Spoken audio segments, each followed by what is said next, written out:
बाजारामध्ये इतका छान छान मटार विकायला येतोय आणि तो मटार मी स्टोअर पण करून ठेवलाय। तर म्हटलं की आता स्टोअर करून ठेवलेल्या मटारचं काहीतरी करूया, म्हणून मी आज मटारचा पराठा बनवायला घेतला। त्यासाठी लसूण आणि मिरचीचा आधी ठेचा करून घेतला, त्याचबरोबर मटार मिक्सरवरती बारीक वाटून घेतले 1 वाटी।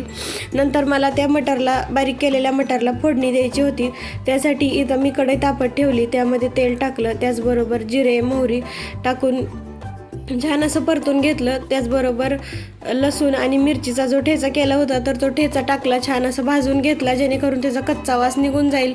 त्याचबरोबर त्यामध्ये हळद टाकली, मीठ टाकलं आणि जो मिक्सरवरती वाटीभर वाटाणा वाटून घेतला होता तर तो वाटाणा ह्यामध्ये टाकला आणि छान असं भाजून घेतलं।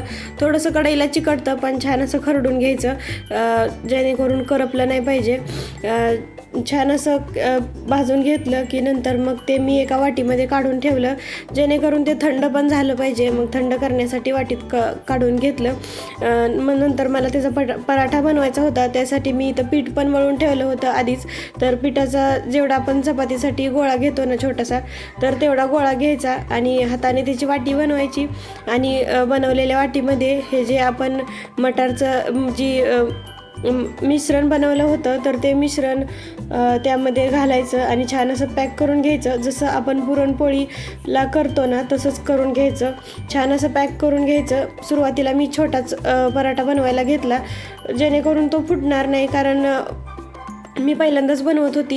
मी आलू पराठा वगैरे बनवते तर जास्त मोठा केला तर फुटतो, म्हणून मी म्हटलं की छोटाच करूया, पण फुटला नाही, काय नाही, छान झाले एकदम मस्त। पण मी छोटे छोटेच बनवले, मुलांना पण आवडले होते, छोटे छोटे केल्यामुळे मुलांनी खाल्ले।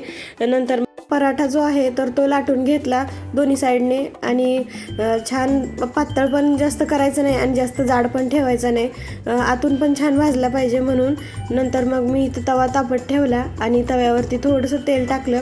तुम्ही तुपावरती पण भाजू शकता, तुपाचा तर खूप छान लागतो, पण मी तूप नाही टाकलं, इथं मी तेलावरतीच भाजत होती। नंतर मग पराठा वगैरे दोन्ही साईडने छान भाजून घेतला तेल लावून। छान झाला होता पराठा, दह्यासोबत खाऊ शकता, केचपसोबत खाऊ शकता आणि मुलांच्या टिफिनसाठी तर खूप बेस्ट रेसिपी आहे ही मटारच्या पराठ्याची। मुलं भाजीमध्ये आणि भातामध्ये मटार खात नाहीत, पण म्हणतात की ज्या त्या सीझनच्या भाज्या ज्या त्या सीझनमध्ये खाल्ल्या पाहिजेत। मग छान असं मटारचे मी पराठे बनवून घेतले, मुलांना आवडले होते, नाश्त्याला पण तेच होतं, शौर्याच्या टिफिनला पण तेच होते। छान सकाळी सकाळी नंतर मग चहा घेतला। व्हिडिओ जर आवडला असेल तर लाईक करा, शेअर करा, सबस्क्राईब करा। Bye bye.